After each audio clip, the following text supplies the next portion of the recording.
Welcome to the C-Suite series presented by Channel Check and Noble Capital Markets.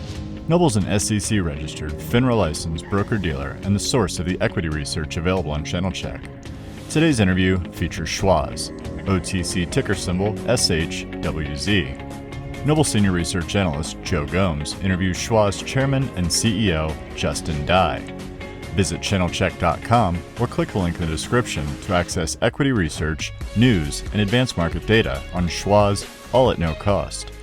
And now, here's Joe and Justin. With us today is Justin Dye, Chairman and CEO of Schwazze. Good afternoon, Justin, and thanks for taking the time to sit down with us. Hi, Joe. Glad to be here with you. Excited to talk about Schwazze. So there's been a lot of changes for Schwazze since the last time we spoke. For those in the audience unfamiliar with the company, can you talk a little bit about the company's history and what you do? Yeah, so Schwazze is a vertically integrated cannabis company. So that means we operate from cultivation, so growing flower, all the way through to building brands and products, to running retail dispensaries that provide great assortment of products for our customers and patients, highest quality products, and terrific service. So we operate in Colorado, and then we also operate in New Mexico. We have 33 stores, and our strategy is to serve our customers and patients and our wholesale customers in that area. We're a regionally focused company, so we're focused on Colorado, New Mexico, and that general area where we can transport ideas and move people and have synergies that way. But our eye is on building a really great house of brands, things that we're really proud of, being associated with taking care of customers' issues and, doing our part to unlock the true opportunities with cannabis. So you touched a little about this next question here, and since the last time we spoke, Schwazze has completed a number of acquisitions in Colorado, as well as expanded to Mexico, as you mentioned, becoming a regional multi-state operator. The company's goal is to position itself as the premier vertically integrated operator based on revenue and dispensary footprint, seed to sale, as they say. Where's the company today in terms of cultivation, manufacturing, and retail assets? Yeah, if you look at where we are, we're working on becoming number one in New Mexico. We're number two, number three, depending on how you look at it. And we're really developed on the retail side. Our dispensaries continue to get better. We've got very good operators and just terrific staff at retail, providing great service and products there. We are developing our manufacturing capabilities. We're very good at distillate production in Colorado. We are ramping up that capability in New Mexico. We also are developing consumer products and consumer brands such as Purple Bee's vape cartridges that's developing in Colorado. We've launched that in New Mexico, and it's going very, very well there. And in terms of cultivation, we have 4 grows now in Colorado. We have 3 operational grows in New Mexico, 1 state of the art that we're developing right now in New Mexico. And so cultivation is developing, and our goal is to have really 50% of our retail needs produced through our own cultivation. And that gives us the opportunity to go out and work with great growers to give us more variety, more strains, and to partner with other companies to give the customer a better assortment, different opportunities, and we're very comfortable with that. So retail very developed, developing our house of brands and products, and then we're developing our cultivation. But all in all, going well. Excellent. Let's focus on Colorado first. What makes Colorado such an attractive market? Well, first, the TAM, or the total addressable market, is quite large. So it's at least $2.2 billion, second largest in the country after California. The regulatory rules are very straightforward. We have a very solid MED program that enforces the rules and keeps the illicit market out of our backyard. So they do a terrific job there, and it's very fragmented. There's a lot of really good entrepreneurial single, double store operators there, and there's been very little consolidation there. So we really think there's an opportunity to join forces with a number of those operators and to provide scale, to provide technology, to be able to pool our resources and develop a really good offering for our customers. So it's fragmented, large market. It's a very sophisticated market. The Colorado consumer and patient is very sophisticated. So as you're launching products and providing service, if they're voting with you and you can retain them and you got loyal customers, that bodes very well for other markets. So we really think it's the big leagues, and that's why we like Colorado. We continue to grow there. We continue to grow market share there. We outpaced the market again this quarter, more than 10% than where the market was trending. And I really attribute that to our people and really executing against taking care of the customer and running really, really good stores, manufacturing operations, and starting to grow our own flower and producing it. So on the dispensary side, how many are currently in Colorado, and where are you concentrated? And are there any plans to expand into other regions of the state? Yeah, if you look at it, our there's more than 650 adult use retail dispensaries, number of brands, and a number of growers there. And if you really look at our opportunity, our concentration is in the Denver metro area. We've got a few stores in Boulder. We have a number of stores in the southern part of the state. So really, we've got opportunities to continue to drive more density in the Denver metro area, opportunities in Colorado Springs, opportunities to grow on the western slope, as well as the south and the north. So we really see it's a fertile market. There's good operators there in terms of being able. They've run through the booms and busts of high prices, low prices, and those that are still around have done a really nice job with very little capital to grow their businesses. So when we can combine forces with them, typically we're looking for good operations, performing well in places where we can help add value and size and scale to their operation. And that's worked out really well. And we've got a very good pipeline, and you're going to continue to see us acquiring businesses in Colorado. Excellent. Now, you mentioned cultivation and a goal of 50% in your dispensaries. Do you sell much of your own product today in your dispensaries? You mentioned the 50% goal. Do you sell into other non-owned dispensaries in the state? And what are your plans for that market? Yeah, great question. If you look at our numbers really don't reflect a very de minimis amount of our own products going through the supply chain through our stores. So we're selling mostly third-party flower, pre-rolls, concentrates, edibles. We're developing some of that, but we're also going to continue to partner with third-party vendor partners to provide flower, pre-rolls, et cetera. You can see we've just announced a deal with Lowell Farms, where we're partnering with them that we're very excited about bringing their top shelf premium pre-roll joints to Colorado as well as New Mexico. We chose them, they chose us, and very good brand, number one brand in Colorado. So we have a lot of opportunity, Joe, to build out products within these different categories, our own products, our own brands that we think will add something to the category in addition to those products that we carry today and offer. So we see great opportunities to build brands, partner with brands. At the end of the day, it's about what does the customer and the patient want. And, we do a lot of surveys and we spend a lot of time. They want good assortment, so they have good choice. They want the highest quality products, and they want terrific service to explain the products, to try new products, et cetera. And our team does a really nice job of doing that, and we're going to continue to get better. Exciting times there. Now, the wholesale business has been challenged by oversupply and low prices. In fact, wholesale flower recently has been selling near all-time lows. How is the company addressing these types of challenges? Well, what's interesting is if you really dig into it, high quality flower. So the really high quality flower has held pretty well. There's less deflation from a pricing perspective. I would say the medium quality or the more commodity product has been hit quite a bit.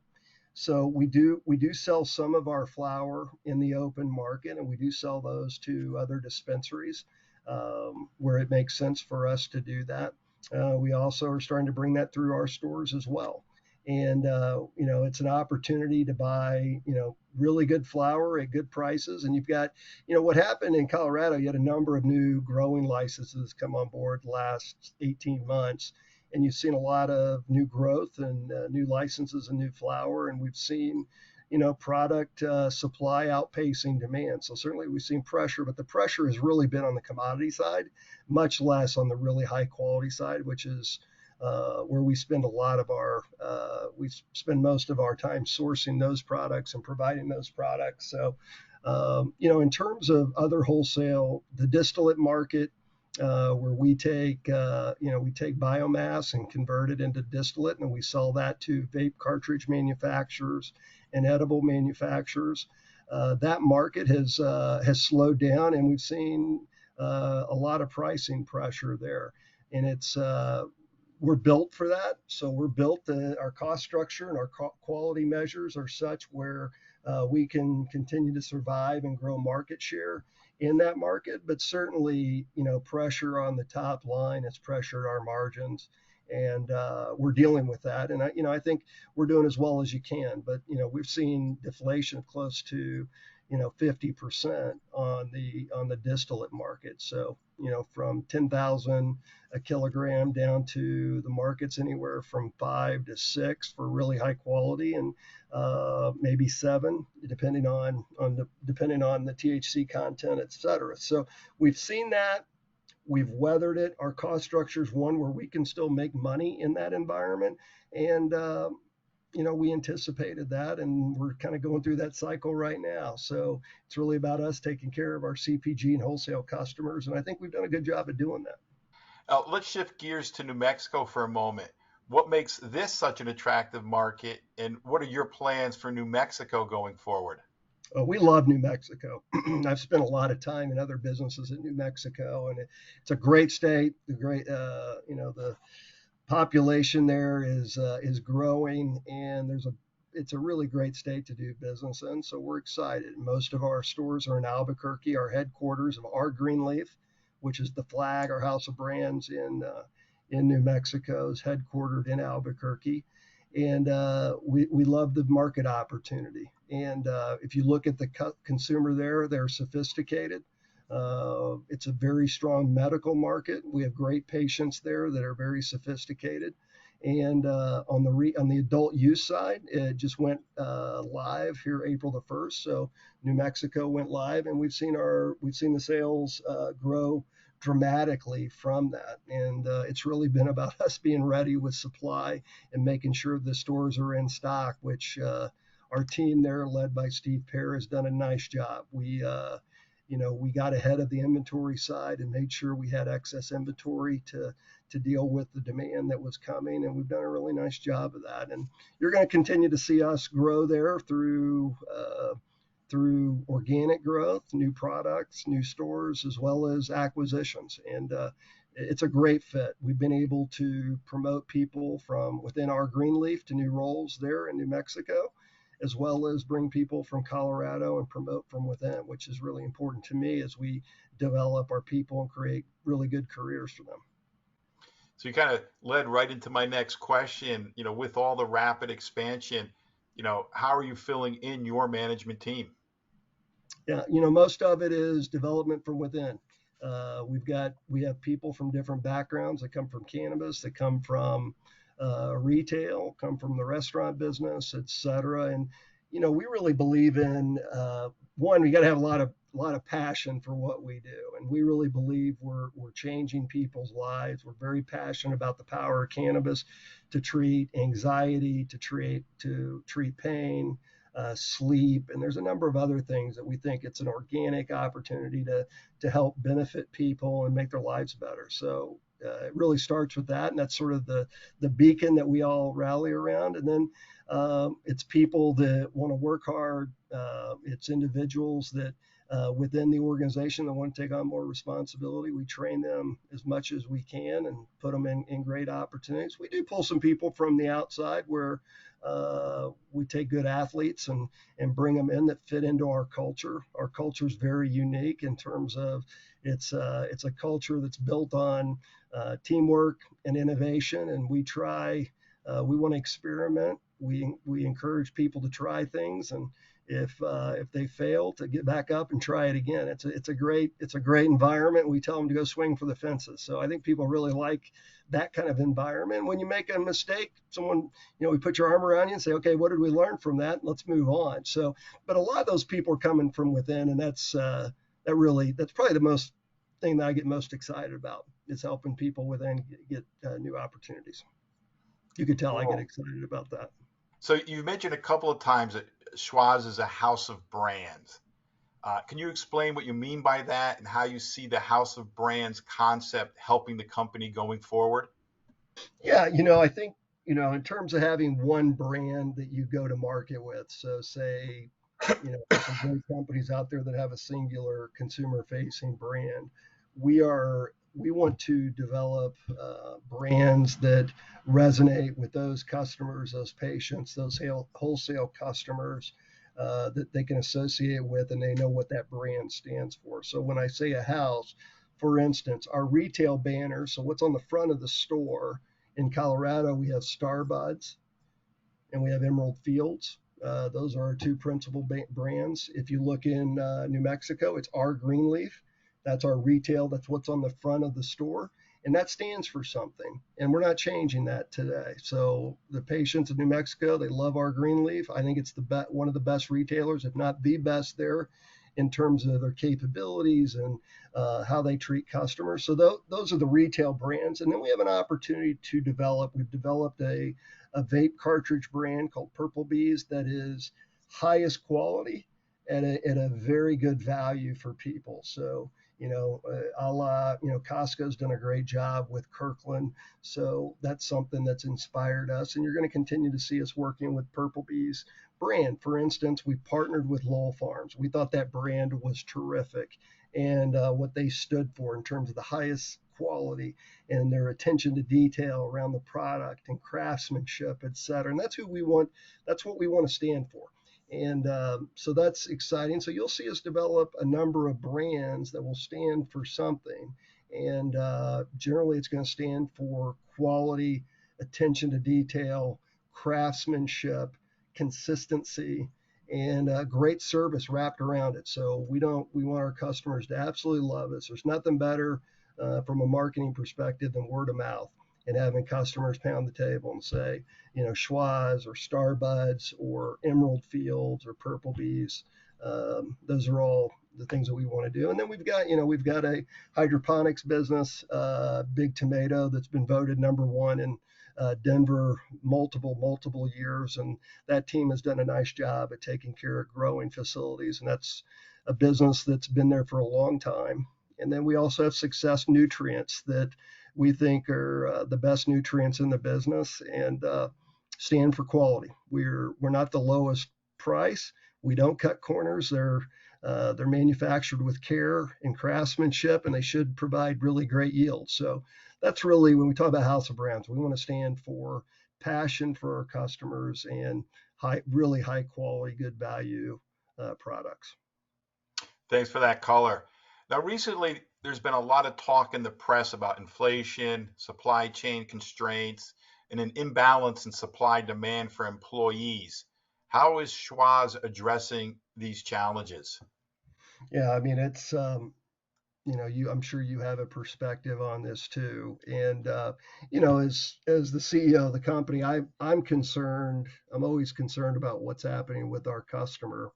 And if you look at it, gas prices are on the coast in Florida and California are $6. I mean, that's very expensive for normal day Americans working 9 to 5. So that's concerning.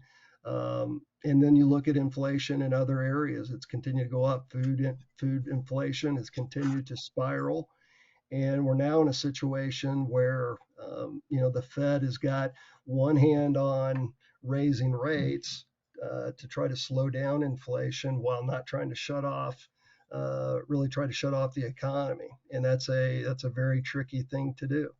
So very concerned with that. We're watching the consumer. We're watching basket. We're watching the contents of what they're buying. We're trying to provide value through promotions to give folks maybe a little bit more spending power to do that. But I think if you look at the volatility index, it's well over 30, which says folks are scared and concerned about what's going to happen with the market and the economy. So we are concerned with that. And our job is to provide really great products and try to find promotions that work for people and still run our business and take care of them. But we're going to have to watch and see, Joe. But it's concerning. But the good news is I think cannabis has held up pretty well as a discretionary category. So I don't think it's doom and gloom. There's going to be other categories affected worse than us, but we'll have to watch it. But we've got plans to deal with that, and we're going to continue to work with our customers and continue to try to grow our customer base. We'll keep our eyes on those. Though we expect M&A will remain a key arrow in Schwazze's quiver, can you talk a little on the types of synergies Schwazze has been able to see with its previous acquisitions, and how does the company add value to its acquisitions? Yeah, so let's kind of take each piece of that. So let's start with cultivation. We have a 3-a-light methodology that has a number of operating procedures associated with that in terms of nutrient regimen, in terms of how we water, how we grow, strains we grow, our quality, how we test, measure around doing that, excuse me. And that was really from a consulting perspective what this business did before I got involved with it. They were a preeminent consulting firm helping people get the best yields, best quality with our 3-a-light Medicine Man Technologies consulting business. So that's a part of our DNA, and we're applying that to the acquisitions that we're buying. So these new acquisitions are bringing new strains, they're bringing new techniques as well. That we're evaluating, embracing, but we very much encourage our people go swing for the fence, test, measure. Let's see how a crop develops. Let's check the quality, the THC content. Let's see how this strain performs. So that's part of it, getting more yield and taking best practices. Same thing in manufacturing. Very simply, data driven. We focus on quality and productivity, and we apply lean techniques. Lean meaning we simplify processes. We try to take inventory out of the system. We try to reduce wait times, and everyone understands what their job is, and we know what good looks like, and we measure the heck out of it, and we try to get better every day, as simply as I can put it. And then on the retail side, we know what good looks like from my days of being coached by people that I admire around. When you pull up to a store, looking at the store and the attention to detail. Is there trash in the parking lot? Is the outside of the building clean? And then walking in, am I greeted? Welcome to our store, whether it's our Greenleaf, whether it's Emerald Fields, or whether it's Starbucks.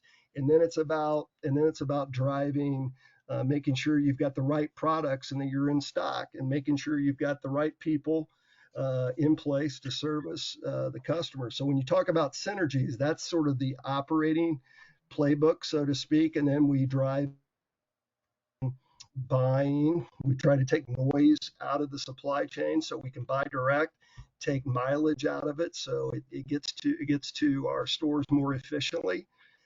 We buy better. We look at what's selling and what's not selling, and we get rid of the ones that aren't selling.